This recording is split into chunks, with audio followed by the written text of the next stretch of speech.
everyone, in this video I'm going to show you how you can view and update your Childcare Finder for your service.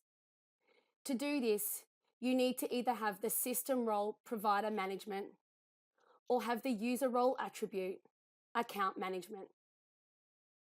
You will need to switch your application mode to Enterprise and then click on Administration and click on Groups. You're then going to click on your group name and click on the Service Approvals tab. If you have more than one service, you will see the list of your service approvals.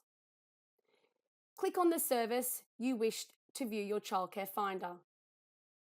You're then going to click on the Childcare Finder tab. If the email and service URL, phone number, or mobile number are left blank, we send the defaulted information that is stored in Kidsoft to Childcare Finder.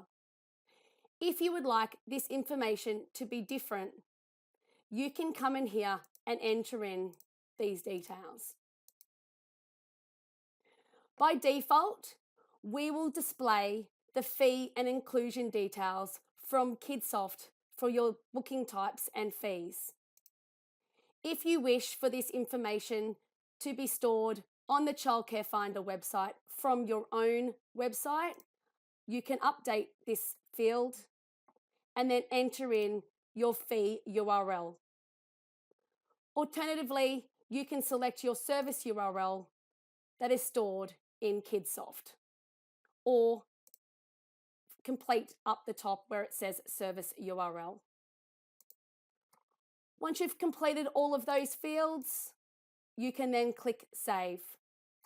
This will submit this information to the Childcare Finder website. Please note, these changes may take up to 24 hours to occur on the Childcare Finder website. For further information on the Childcare Finder, please do not hesitate to reach out to the Kidsoft Customer Success team. You may also like to look at our additional video tutorials in our YouTube channel for more tips on Kidsoft. Thank you.